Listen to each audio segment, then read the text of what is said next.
Olá, o Conexão Poder recebe o governador de Minas Gerais, Romeu Zema. Ele que é pré-candidato à presidência da República e está nos presenteando aqui com a sua visita em Cuiabá. Bem-vindo, muito bem-vindo, governador.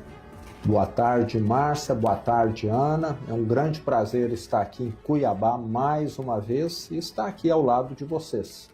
Como é que tem sido essa sua passagem por Cuiabá? Já não é a primeira vez, mas esse agora é um momento político atípico, né? Sim, eu pertenço ao Partido Novo, estou aqui hoje, o principal motivo é uma reunião com os governadores que nós teremos à noite, mas eu acabei aproveitando e atendendo uma série de compromissos do Partido Novo, então tivemos logo cedo já uma entrevista.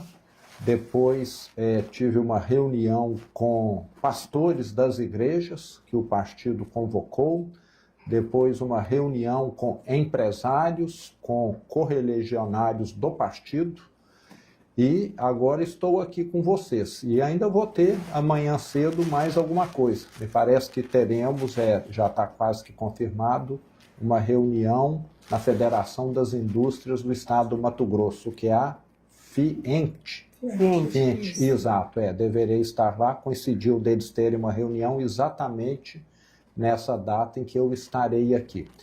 E tem sido muito bom, porque o partido cresceu muito aqui no Mato Grosso, em termos de vereadores, de prefeitos, temos já um deputado estadual e tem um potencial muito grande. O Mato Grosso é um estado de direita, e o Novo tem propostas exatamente nessa linha, e com gente competente. Então, estou aí para mostrar que o trabalho que nós fizemos em Minas Gerais, que já deu excelentes resultados, pode ser levado para diversas cidades via vereadores, prefeitos e deputados. Governador, como o senhor diz, Partido Novo tem os valores de direita. Mas o que ele traz, que ele agrega, que diferencia dos demais que se colocam também nesse espaço de direita? Eu falo, Ana, que se o Novo fosse um automóvel, ele seria uma Hilux SW4. É um carro que todo mundo deseja, quer, mas não é o carro mais popular, porque nem sempre você consegue. Mas primeiro, o Novo tem algumas coisas que os diferencia de partido de esquerda. Vamos na primeira delas. Gente muito qualificada e ficha limpa.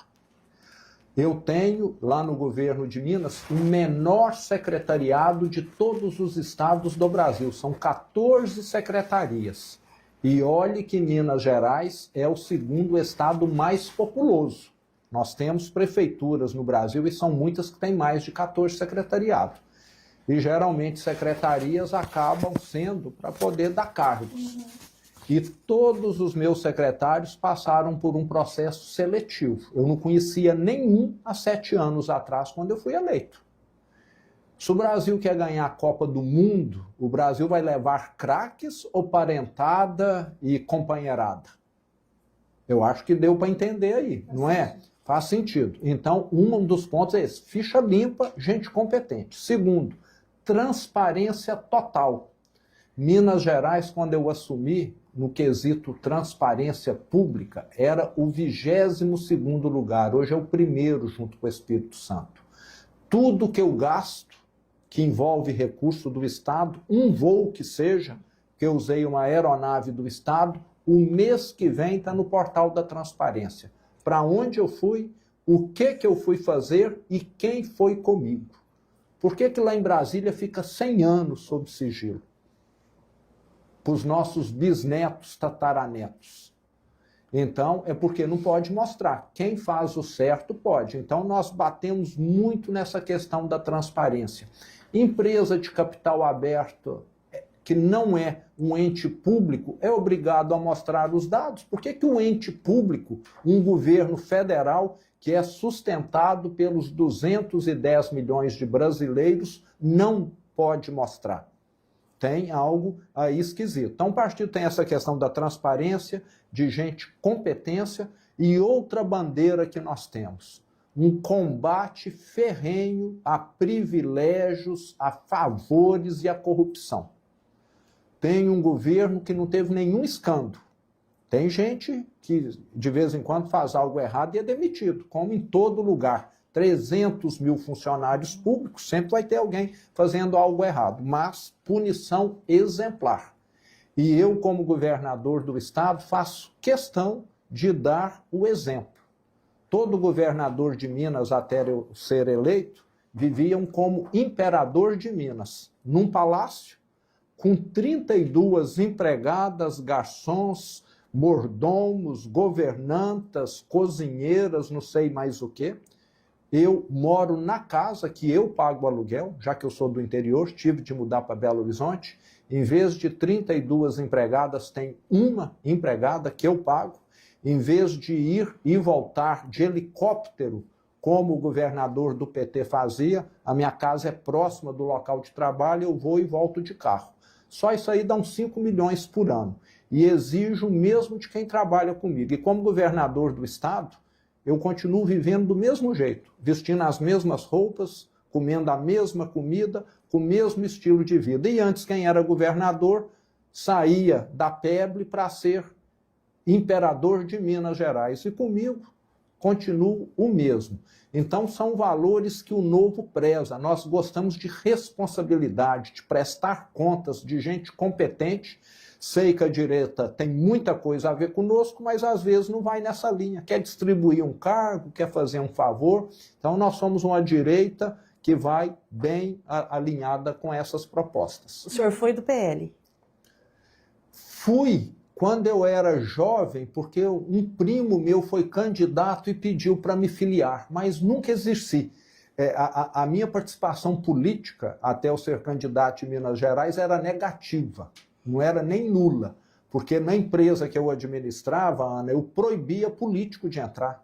Eu falava, nós estamos aqui para sermos uma empresa mais eficiente. Política é da porta para fora. Nunca tinha almoçado com um prefeito, com um deputado estadual, federal, eu era avesso à política. Então eu até falo que com 54 anos, que foi quando eu fui eleito, teve uma virada de chave muito grande na minha vida e eu estou pagando, hoje eu reconheço, a minha omissão política com juros, multa e correção monetária.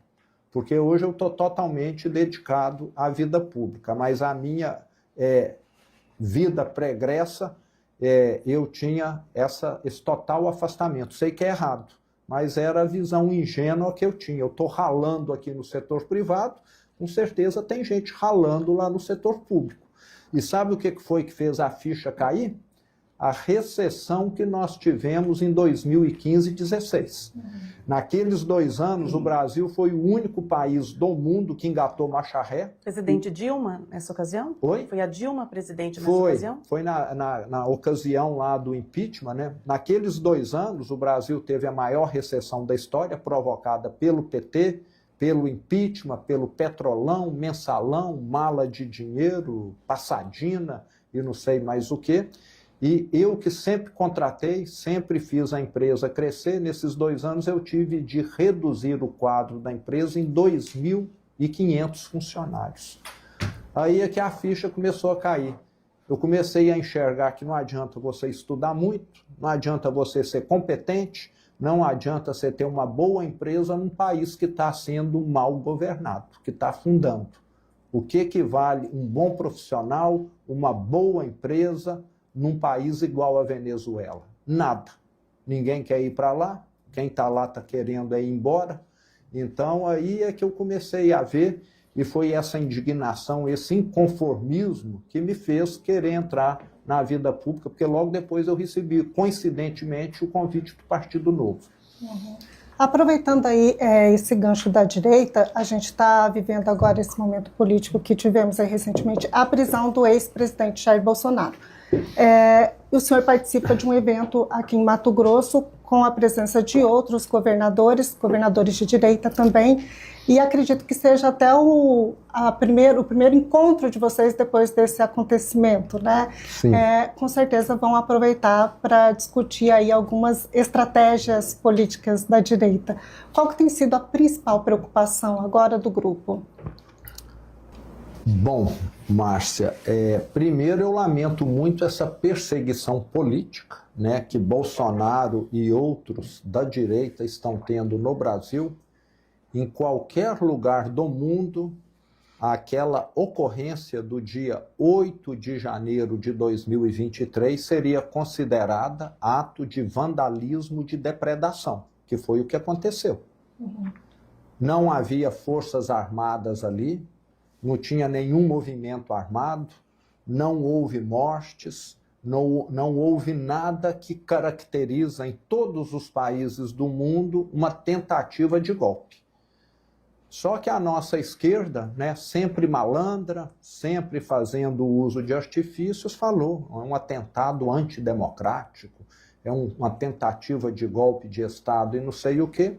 E num país que tem muitos romeus, né, que não participam de política como eu não participava, esse discurso acabou que teve uma liga, uma cola, e eles conseguiram levar à frente, né, com um judiciário que foi todo estruturado para servir à esquerda, condenando seus adversários políticos. E culminou nessa prisão e condenação do presidente Bolsonaro.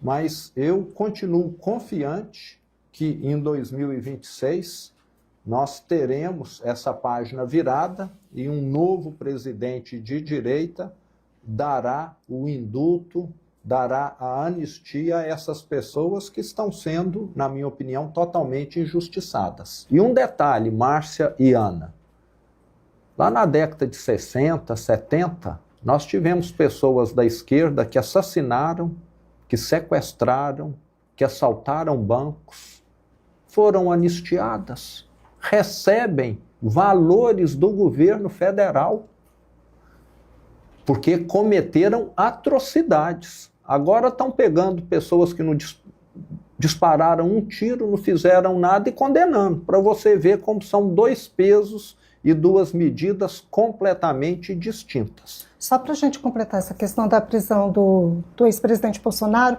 a gente viu hoje o filho dele, o Flávio Bolsonaro, dizendo que o ex-presidente estava com receio de consumir a alimentação, a comida lá de dentro da PF. Ele chegou, antes de ser preso, a fazer uma entrevista até e dizer que se ele fosse preso, ele acreditava que ele seria envenenado. O senhor acredita que isso pode acontecer? Ocorre esse risco?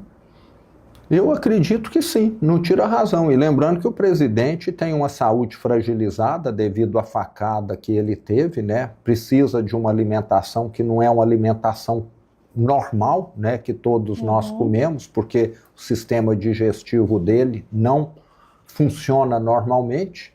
E desse governo eu não desconfio de nada. Quem é capaz de assaltar velhinhos que trabalharam 50 anos, 60 anos, que recebem um salário mínimo de aposentadoria, na minha opinião, é capaz de fazer tudo.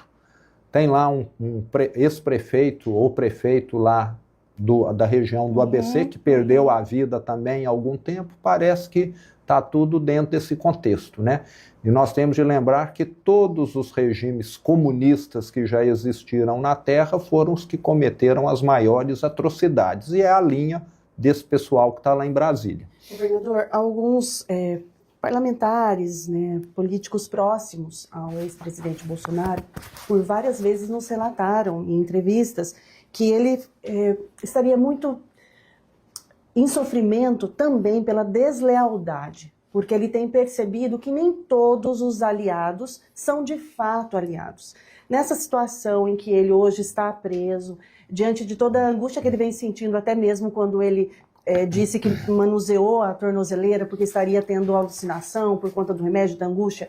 Nós entrevistamos ontem a advogada dos presos em 8 de janeiro e ela disse toda essa situação que dá essa perturbação mental por conta dessa situação. ele preso da forma como está hoje, fica mais fortalecido ou mais enfraquecido? O senhor acha que ele vai se deparar ainda com muita traição? Bom, vamos por etapas, Ana. Ele, estando detido, é lógico que ele não tem a possibilidade de se manifestar, de estar mostrando a sua indignação, de continuar liderando todo o movimento da direita como ele vinha fazendo. Mas eu tenho certeza que nós, governadores de direita, em sua maioria, continuamos carregando a bandeira dele, entendeu? Independentemente dele estar detido ou não, nós estamos levando, e acho que a grande questão nossa é combatermos o PT. É o que eu sempre conversei com o presidente Bolsonaro. Nós compartilhamos da mesma luta. E em 2022 eu fui candidato à reeleição ao governo de Minas Gerais. Ele, por questões partidárias, apoiou, né, um outro candidato. Eu ganhei em primeiro turno e estive com ele durante 3 semanas no interior de Minas, em Belo Horizonte, fazendo campanha para o segundo turno dele. Conseguimos avançar do primeiro para o segundo turno 600 mil votos, mais de 500 mil de votos, o que é muito expressivo. Então, eu acredito que essa batalha continua e que nós vamos eleger um presidente em 2026 e que daremos o indulto, a anistia a ele. E queremos vê-lo solto. Ele foi quem resgatou a direita no Brasil, ele merece a nossa solidariedade nesse momento, merece o nosso respeito, consideração, e é lamentável essa perseguição que a esquerda tem feito com relação a ele, até porque ele é a maior figura da direita. Teremos eleições polarizadas vindo por aí. Teremos, mas está muito claro também, Ana, que o brasileiro começa a cansar desse extremismo, né? De um tá mandando pedra no outro, de um tá agredindo o outro. E vejo que nós, governadores de centro-direita, temos todos, acho que sem exceção, um discurso mais moderado. Eu, como um bom mineiro, os outros governadores, acho que isso é aquilo que o brasileiro mais quer. Nós queremos valorizar a família, nós queremos um Estado menor para não ter de aumentar impostos ou até reduzir impostos, que é o que a direita quer. Um país mais seguro, aonde não tenhamos mais esse recorde de homicídios por ano, né? O Brasil é recordista mundial há muito tempo de homicídios, 45 mil homicídios por ano. É como se todo dia caísse um avião com 140 pessoas. É uma guerra, né? E isso passou a ser visto com naturalidade pelos políticos. Não pode. Você concorda? Todo dia, se um avião está caindo aqui, alguma coisa precisa ser feita. E isso tem um custo social muito grande. Na grande maioria são pessoas jovens, pessoas que vão deixar filhos pequenos, pessoas que ainda têm mãe, que causam um sofrimento, uma tragédia familiar, e isso tem um custo social e econômico gigantesco para o Brasil. Então, o que a direita quer é exatamente ir nessa linha. E nós sabemos que a esquerda não entrega isso. A esquerda valoriza criminoso, até lembrando, né, que os presidiários votando, o Lula teve mais de 95% dos votos dos mesmos, o que deixa claro que quem é criminoso vota em gente da esquerda. Recentemente o senhor disse, se posicionou até mesmo nas redes sociais, tem até uma frase que eu anotei aqui: Minas não vai ser quintal de terrorista. O senhor defende a ideia das facções elas serem equiparadas aos terroristas. A segurança pública no país como um todo, ela está avançando, e o senhor conseguiu em Minas reter esse avanço de outros estados? Sim. Na nossa gestão, a segurança em Minas avançou muito, Ana. Eu posso hoje falar com orgulho que as facções, as organizações criminosas não controlam um quarteirão em Minas Gerais. A nossa polícia tem acesso a todas as vias públicas de qualquer cidade de Minas. E a nossa resposta tem sido a mais rigorosa possível. Vamos pegar a questão de invasão de terra. Em Minas, a ordem é: teve invasão de terra, presença imediata da Polícia Militar para estancar. Se entraram 15 pessoas, vai ficar 15. Não vai virar 200 nem 5.000 como acontecia no passado. Que aí você torna insolúvel o problema. Então, zero invasão de terra. Entraram 15, nós vamos negociar e depois aquilo vai ser resolvido com o tempo. Mas não vai continuar entrando ninguém. Novo Cangaço, que era um terror em Minas Gerais. Durante o governo do PT em Minas, que não combatia criminosos, nós chegamos no ano de 2016 a termos 263 ocorrências daquele tipo de ação que os criminosos, num grupo de 20, 30, chegam numa cidade pequena, incendeiam caminhões, automóveis em frente ao quartel, a polícia civil, para imobilizar a força de segurança local, utilizam escudo humano, gente inocente amarrada no capô de um carro ou dentro de um carro, para poder explodir agências e caixas bancários.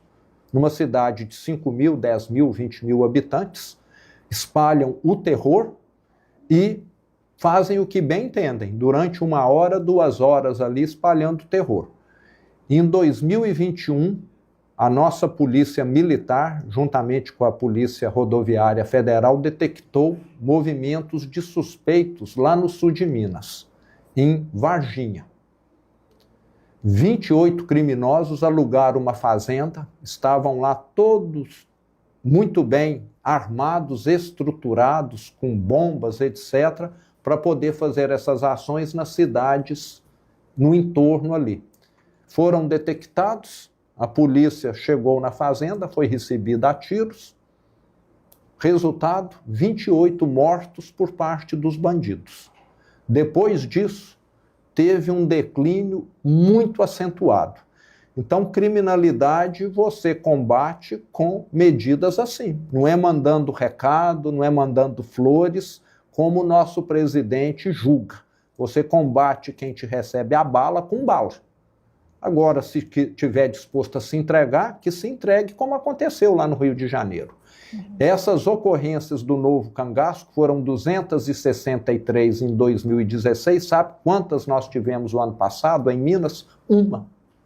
Então dá para ver que criminoso, antes de pôr o pé em Minas, ele pensa, porque ele sabe que ali a resposta vai ser uma, o que não é o caso dos estados governados pela esquerda, que tem essa tolerância e até visão romântica do crime. Em Minas nós não temos. O senhor classificaria as facções como terroristas? Classificaria, é claro, quem usa escudo humano, quem chega explodindo uma cidade pequena, quem controla território. Quem que foi a população que mais apoiou aquela ação da polícia que aconteceu no dia 28 de outubro no Rio de Janeiro? As pessoas que moram na comunidade que sofre com crime organizado. Aquelas pessoas, a grande maioria dos brasileiros não moram, né, mas nós já temos milhões que moram, aquelas pessoas pagam mais caro pela energia, pela água, pela internet, são extorquidas. Se alguém lá tem uma vendazinha, um pequeno comércio, tem de pagar uma mesada para o dono da facção lá, o comandante da facção. Se você é mãe de uma moça bonita e ele achar a sua filha bonita e fizer um convite, ou você vai ter de mudar para o outro lado do país, ou você vai estar correndo risco de vida se quiser proteger a sua filha. Então, é um mundo cão. Por isso que aquela população apoiou, né? E quem tem carro lá, muitas vezes não tem nenhum direito de usar o carro, porque tem barricada. É controle de território, aonde o poder público municipal não acessa, o poder público estadual não acessa e nem o federal. Isso é que é um atentado contra a soberania nacional. Eu interpreto isso. E você ficar tolerando, e esse governo está tão atrás, tão sedento por arrecadação, criminoso paga imposto, eles importam cigarro aos milhões de unidades do Paraguai, distribuem no Brasil inteiro sem pagar imposto e prejudicando quem paga imposto. Faz o mesmo com esses vapes, que no Brasil são proibidos, para quem comercializa legalmente. Para quem comercializa ilegalmente, está disponível aí na ponta da rua. E é o crime organizado que traz isso sem pagar imposto e sem nenhuma qualidade. Se tiver veneno aí, tem gente morrendo, a Anvisa não está nem aí porque não está fiscalizando o criminoso. Então eu falo que junto com o crime vem muita coisa ruim. Não é só o sujeito que rouba o seu celular, não. É muita coisa ruim, é uma ramificação, é um câncer para a sociedade. E pegando esse gancho aí do avanço da criminalidade, né, conforme o senhor colocou, é um número altíssimo aí de assassinatos, né, diariamente. Por que o governo federal, então, fecha os olhos diante disso? Qual que é a sua avaliação? Porque, conforme o senhor disse, há uma inércia e até um romantismo nessa questão do crime. Então, eu te diria que tem aí, Márcia, alguns fatores, né? Primeiro, o governo federal tem essa visão de esquerda que acha que eles são capazes de consertar pessoas que já nasceram doentes. Nós sabemos, né, tem vários e vários casos no Brasil, no mundo todo, de pessoas que são sociopatas, psicopatas, que têm de passar a vida atrás das grades. É soltar, ou ele vai matar, ou ele vai estuprar, ou vai fazer as duas coisas juntas, e eles se julgam, né, superiores e capazes de mudar isso, né? E se julgam também que estão, de certa maneira, conduzindo um ente, que é o Estado, que seria capaz de tudo. Eu entendo que quem é capaz de mudar a sociedade são as pessoas. Na hora que você educa bem as pessoas, na hora que você dá liberdade, responsabiliza as pessoas, elas vão fazer a sociedade caminhar na direção correta. E eles acreditam nesse Estado paternalista, né? É o pai que não pode exigir muito do filho, porque o filho é um coitado, né? Acreditam na vitimização, né? Então, é uma visão distorcida e também nós temos de lembrar que eles dependem disso para sobreviver eleitoralmente. Enquanto tem um povo que não é esclarecido, que não é cobrado devidamente, você tem gente que só vive do Bolsa Família, acha que isso é normal, acha que não precisa ser mais esclarecido, acompanhar. Então, o que eles querem é o seguinte: deixa eu ficar aqui no governo, eu estou usufruindo de privilégios, estou distribuindo favores, fica aí no seu cantinho, não quero ninguém muito crítico na sociedade, não. E os bandidos me ajudam nisso aí, porque muitas vezes estão financiando candidatos da esquerda, é bom lembrar, candidatos da esquerda e crime organizado tem um elo muito grande. Sempre que tem um escândalo financeiro aí, pode saber que tem políticos da esquerda que estavam mamando naquela instituição ali, como teve o caso recente aí de um banco. Sobre o fortalecimento da direita que o senhor estava colocando agora há pouco, né? O senhor é pré-candidato à presidência, já afirmou que continua sendo, vai até o fim com a sua candidatura, e nós temos também outros nomes da direita que têm essa pré-candidatura já colocada e ainda tem algumas outras discussões. Isso não racha? Qual que é a estratégia? Então, diferente de quem está longe de fora pensa, nós somos mais fortes caminhando em várias pessoas e não em uma só, como aparentemente seria a lógica. Então vamos dar detalhes aqui. Primeiro, eu estive com o Bolsonaro há 4 meses atrás para comunicá-lo em primeira mão que eu seria pré-candidato à presidência e o que ele achava. Sabe qual foi a resposta dele? Falou: Zema, quanto mais candidatos à direita tiver, melhor para a direita. Bolsonaro me falou isso. E faz sentido. E por quê? Em Minas Gerais, com certeza, nenhum candidato seria tão bem votado quanto eu. que sou conhecido dos mineiros por ser o governador. Em outros estados, que são governados por bons governadores da direita, você aplica esse mesmo raciocínio. Isso significa o quê? Que num primeiro turno, a direita tendo 2, 3 ou 4 candidatos, que é o que deve ocorrer, ela terá mais votos do que teria se tivesse um. E nós estaremos juntos no segundo turno. E vamos transferir esses votos do primeiro. Então, a lógica é essa. Para quem está de fora, pode parecer que está rachado, que não está tendo união, mas no segundo turno nós estaremos todos juntos contra a esquerda, levando esses votos do primeiro turno, qualquer que seja o candidato anti-esquerda no segundo turno. Então, estou muito confiante, o brasileiro está cansado do que está acontecendo, dessa criminalidade alta, o brasileiro já viu que ficar 10, 20 anos recebendo Bolsa Família não melhora a vida dele, ele quer desenvolvimento econômico, ele quer dignidade, um emprego bom, e é o que nós já mostramos, é possível fazer em Minas Gerais. Em Minas Gerais nós recebemos um estado arruinado pelo PT, e desde então levamos um número recorde de investimento, mais de R$500 bilhão de investimentos privados, um estado que voltou a ter credibilidade, que tem energia elétrica disponível, que tem uma infraestrutura, estamos recuperando tudo, e que criou 1 milhão de empregos com carteira assinada.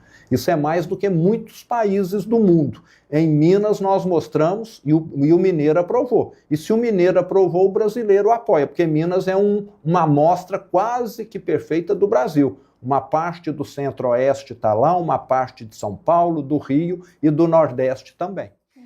Governador, duas coisas, o senhor falando sobre isso, desse espaço, né, que é uma referência para o Brasil. Me corrija, por favor, se essa informação estiver equivocada. Fazendo pesquisa, identifiquei que em 2024 o senhor teria anunciado a criação de uma frente política em defesa do protagonismo do Sul e Sudeste. Isso é real? Isso não causou rejeição em outros estados? O que seria essa frente política em defesa dessas regiões? E nós aqui, Mato Grosso, Centro-Oeste. O movimento que aconteceu foi em 2019, em março, bem no início da minha gestão. Nós tivemos uma reunião em Belo Horizonte com a presença de diversos governadores do Sul e do Sudeste e definimos pela criação do COSUD, Consórcio Sul-Sudeste. Os estados do Sul e do Sudeste, Ana, por ser talvez os mais populosos, né? Nós temos de lembrar que temos aí São Paulo, Minas, Rio Grande do Sul, que tem uma grande população, mesmo Paraná. Talvez só Santa Catarina e Espírito Santo não tenha uma população aí superior a 10 milhões de habitantes. Os outros estados, o Paraná acho que é 8, 9, se não me engano, tem uma população que é maior do que a de muitos países. Até pelo porte desses estados, eles, diferentemente de outras regiões do Nordeste, do Norte e do próprio Centro-Oeste, nunca trabalharam em conjunto. Se o Nordeste trabalha em conjunto, o Norte trabalha em conjunto, o Centro-Oeste trabalha em conjunto, tem o consórcio do Centro-Oeste, por que que o Sul e o Sudeste não pode? Nós não estamos trabalhando contra o Brasil, não. Nós estamos trabalhando a favor do Brasil. E vamos ter, inclusive, a semana que vem, a 14ª reunião, encontro do COSUD, lá no Rio de Janeiro.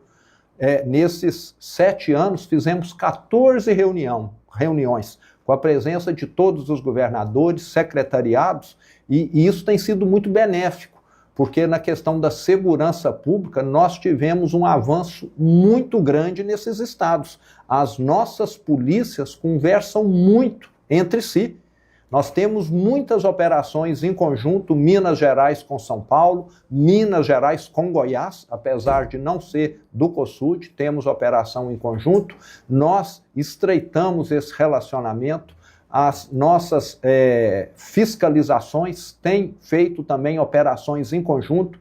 Às vezes uma empresa que usa laranja sai de um estado, vai para o outro. Isso hoje é comunicado, há troca de dados.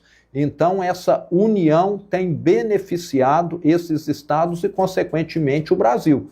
E um detalhe importante, nesses estados do Sul e Sudeste, está concentrado 55% dos brasileiros. Agora tem gente que ficou incomodado, não sei por quê. E são os estados mais seguros do Brasil, com as menores taxas de criminalidade, os que têm maior renda do Brasil e aqueles que, com toda certeza, mais podem contribuir. Se alguém ficou incomodado, me desculpe, nós não estamos querendo atrapalhar ninguém, mas parece que ninguém quer que aquilo que está dando certo no Brasil seja mostrado e passe a cobrar alguma coisa. Querem que só cordeirinho, que é muita postura da esquerda, né? Eles gostam de cordeirinho para mandar e desmandar, não gostam de algo diferente. Já vi isso lá em Minas de camarote. Governador, o senhor citou também a questão do Bolsa Família. Qual a sua opinião sobre esse programa social? Sendo eleito presidente da República, esse programa teria algumas alterações? Porque é um programa que hoje são 18 milhões de beneficiários, que eu fiz uma pesquisa recente. O senhor já falou algumas vezes sobre o Bolsa Família. Bolsa Família é importantíssimo, Ana, num país pobre como o Brasil. Se uma mulher tem um filho, não tem um emprego, e às vezes ela tem 2 ou 3 e não só um, se ela não tiver uma ajuda, ela vai ter dificuldade até de dar alimento para esse filho. Então, o Bolsa Família é necessário nessas situações. Agora, o Bolsa Família precisa, além de ter a porta de entrada, que é alguém que precisa ter uma porta de saída, que é alguém que se qualifique, alguém que vá trabalhar. E o que nós temos assistido no Brasil são pessoas que, às vezes, não sei se por necessidade ou por mal intenção, começaram a criar situações para poder ampliar o que recebem do Bolsa Família, tipo, né? Tem ali uma mãe com filhos e um companheiro que moram todos juntos, que estão recebendo benefício. Aí simulam uma separação para que ele passe a receber a parte. Então, acho que nós temos de ter um acompanhamento adequado. Na minha opinião, um homem saudável que receba Bolsa Família deveria ter obrigatoriamente acesso a um curso de qualificação para ser alguma coisa, para ser um padeiro, para ser um torneiro, para ser um técnico em administração. Às vezes ele não estudou, não está trabalhando, é um adulto e está só recebendo. Eu sou pagador de imposto, quem está aqui nos acompanhando é pagador de imposto. Eu quero ajudar quem precisa, e não quem é jovem, homem, saudável. Geralmente o homem não cuida de filho, fica a cargo da mulher. Eu quero que essa pessoa esteja fazendo alguma coisa para sair do Bolsa Família.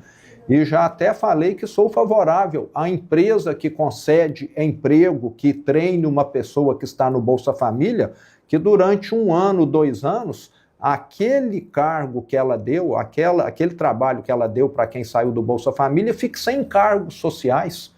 Ela não recolher para o governo, porque o governo vai estar economizando muito mais do que estaria recolhendo ali, tirando uma pessoa do Bolsa Família.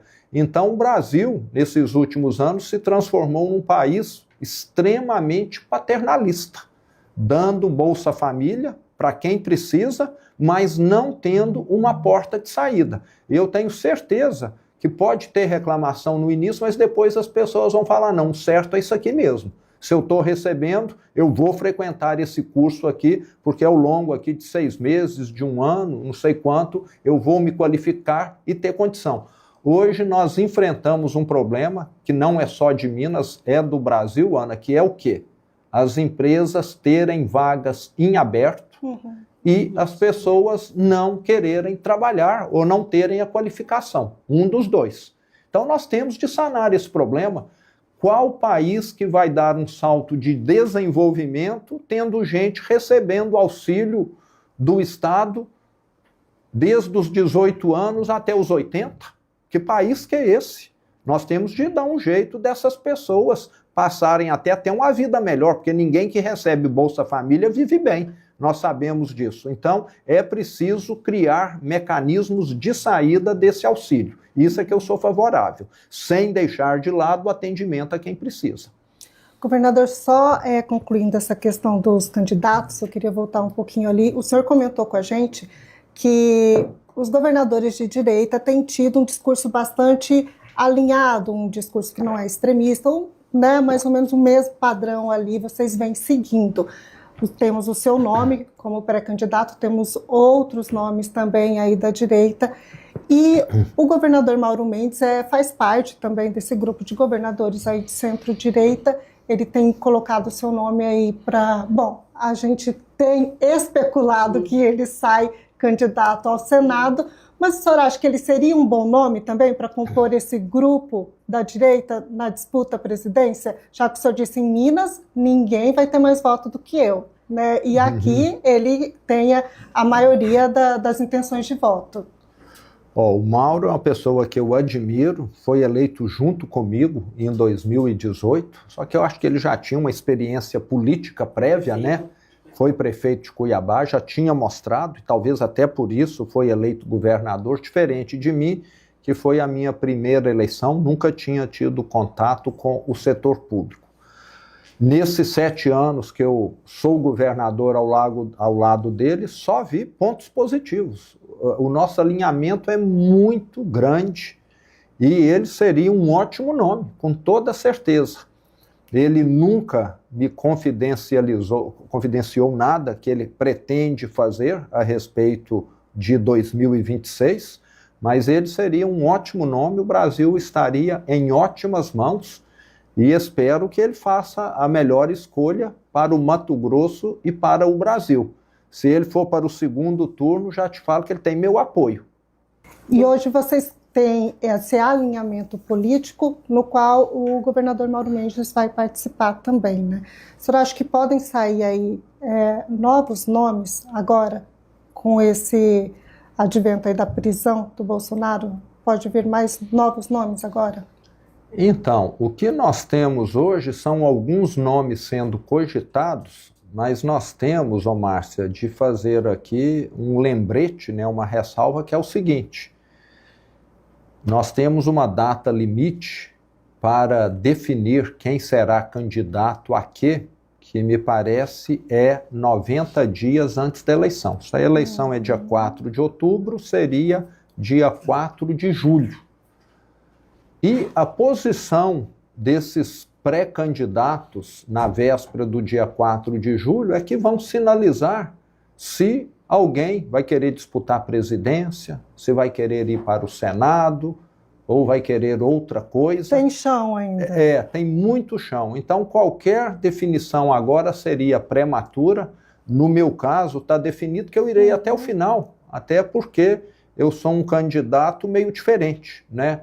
Eu estou na política por livre e espontânea vontade, porque acredito, sou um inconformado, um indignado, não tenho nenhuma pretensão de carreirismo político e represento um partido que é pequeno, que quer crescer e que tem boas propostas, então é um caso um pouco diferente. Agora, aquelas pessoas que querem permanecer na política, no dia 4 de julho de 26, vão analisar assim, minha chance aqui como presidente é quantos por cento? É 20%? Minha chance no Senado é quanto? É 70%? O que é melhor? Eu tenho uma chance de 20% ou de 70%? Então, aí eles vão estar definindo. Eu já vi isso diversas vezes. Na minha campanha em 2018, eu vi nomes serem retirados pelo partido político. O partido político chegou para fulano, você não vai ser mais candidato a governador, você vai ser candidato a senador. Vi isso lá em... O partido decide, tem força. Já vi partido político chegar lá em 2018 e falar, você não vai ser mais candidato aqui em Minas, nós vamos apoiar outro partido, porque fizemos um acordo lá em outro estado.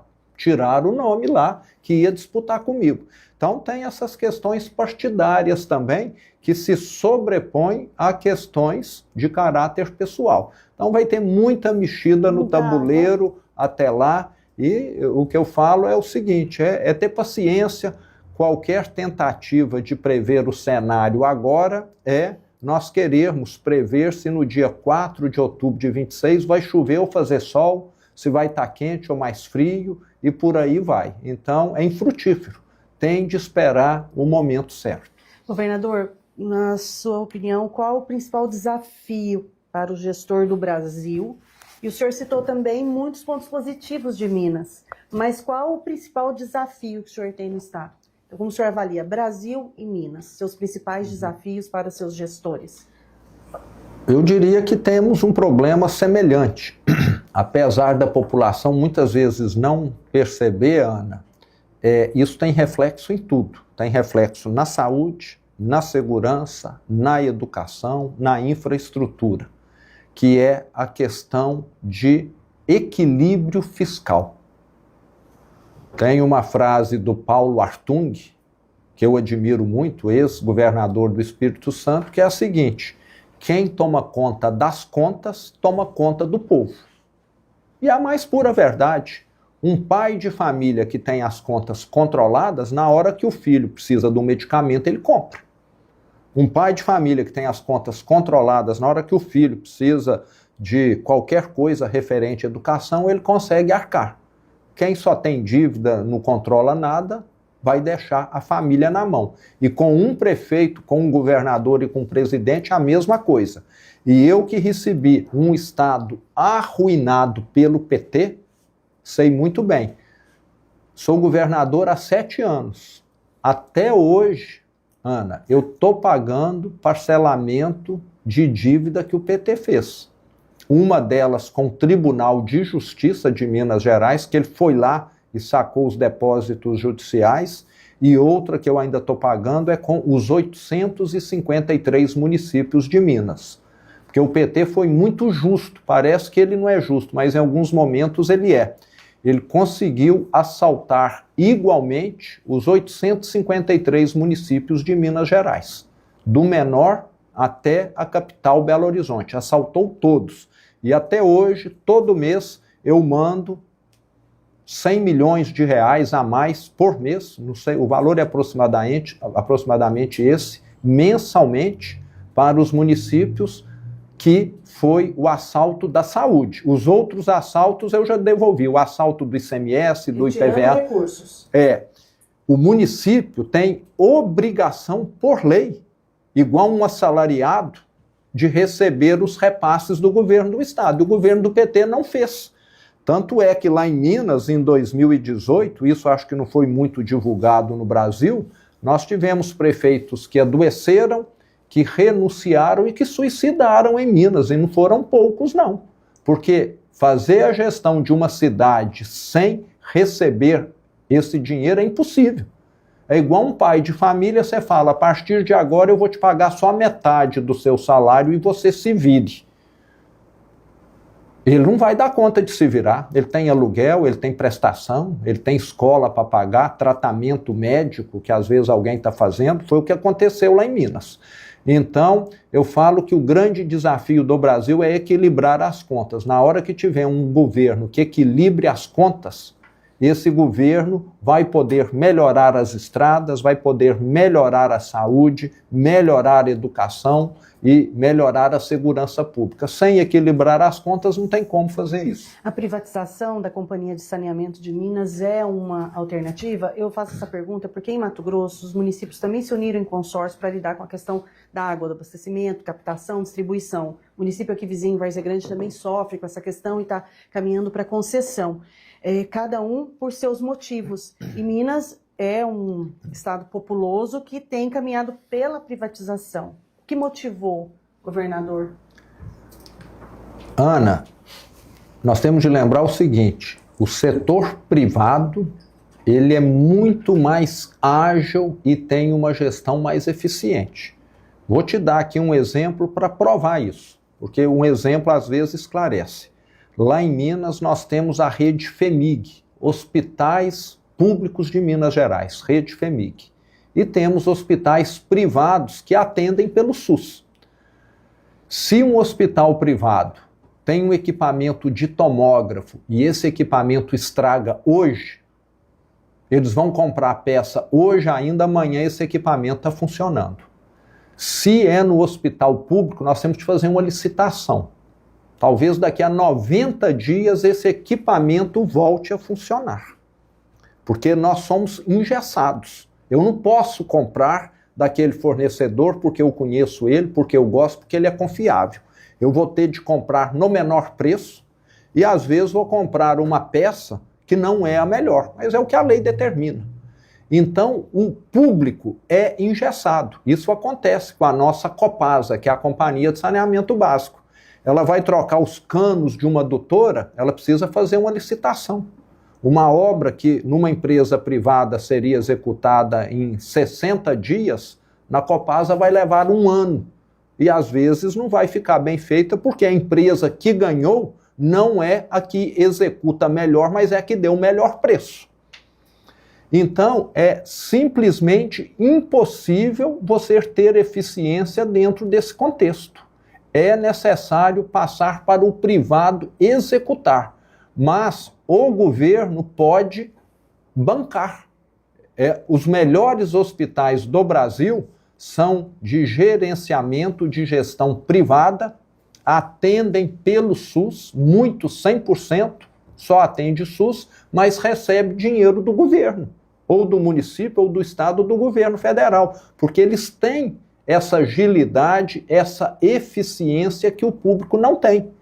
Outra questão no público, se eu vou contratar gente, está faltando médico, eu preciso fazer um concurso público, aí eu vou levar 1 ano para contratar um médico. Você está entendendo? O privado contrata, amanhã está funcionando. Então, é assim, uma ilusão achar que uma empresa pública vai prestar bom serviço. Ela não tem agilidade. Outro problema também, muitas vezes ela é utilizada para fazer politicagem. Eu recebi em Minas Gerais, essas empresas eram cabides de emprego. Estavam muito mais preocupadas em distribuir favores do que atender as pessoas. Por isso que a esquerda adora estatal, porque ali fica distribuindo favores, contratando serviços de quem contribui com campanha, etc. E no caso de Minas ainda tem um agravante. O grande sócio da Copasa é o estado de Minas. Um estado que deve 180 bilhões. A Copasa precisa investir bilhões e bilhões. Você acha que o estado tem condição de fazer aporte de capital? Não tem, mas o privado tem. E vai executar a obra com muito mais rapidez. Então eu te diria que nós temos de nos curvar aos fatos. No mundo inteiro é assim. E não vai ser diferente aqui no Brasil. Agora que os contratos, Ana e Márcia, de concessão sejam muito bem feitos. Se a empresa de energia elétrica deixou faltar energia mais do que o que está no contrato, que tem uma multa pesadíssima para ela, para forçar a ela a fazer investimentos na melhoria da rede, o mesmo com relação ao fornecimento de água e por aí vai. Não sou favorável a fazer negócio de compadre de forma alguma. Tem de fazer um contrato muito bem feito, com penalidades, com exigência de investimentos. Aí sim você vai ter uma concessão bem feita. E quer exemplo melhor do que esse aqui? Eu sou mais velho, né? Eu sou da época da Telemig, Telecomunicações de Minas Gerais. Ela tinha um monopólio de telefonia. Em Minas Gerais, quem queria ter telefone fixo ou celular dependia da Telemig. Muitas vezes você tinha de esperar 1 ano, 2 anos para ter uma linha ou um aparelho. Você não tinha comparação de preço e o Brasil precisa caminhar para essa questão de ter opção no setor de energia elétrica, como tem com telefonia. Uhum. Governadora, aproveitando aqui para a gente concluir falando sobre esse gancho da gestão fiscal que o senhor colocou agora há pouco, de como o senhor pegou o estado de Minas, né? Na sua avaliação, como é que vai ficar, como é que o PT vai entregar ao Brasil no final dessa gestão e ainda como pode ficar o país se ele continuar no poder? Márcia, o presidente Lula gaba-se, né, muitas vezes de estar apresentando bons números na economia. Desemprego está caindo, a economia está crescendo, tá, mas com uso de anabolizante, de bomba, de esteroide, igual esse pessoal que vai para academia, quer ficar todo forte, começa a usar. a princípio vão ficar fortes. Mas daqui a alguns anos, problema cardíaco, problema hepático, problema renal, problema arterial, problema de impotência e por aí vai. A economia do Brasil está sendo inflada, inchada e não crescendo. Nós estamos repetindo, Márcia, o mesmo que aconteceu com a Dilma há 10 anos atrás, há 12 anos atrás. Tudo parecia uma maravilha e na hora que nós vimos aquilo não tinha nenhum fundamento. E na hora que tiver de corrigir essa rota, o remédio é muito amargo. Tivemos a maior recessão da história em 2015 e 2016. E tudo indica que nós vamos ter algo semelhante caso não haja uma mudança muito grande nessa condução da gastança. O Brasil tem uma dívida, um déficit anual que só tem crescido ao longo do governo do Lula. Isso faz com que a dívida nossa tenha tomado um caminho de descontrole. Por isso que nós temos uma das maiores taxas de juros do mundo, que tem de ficar claro, penaliza quem essa taxa de juros alta? O pobre.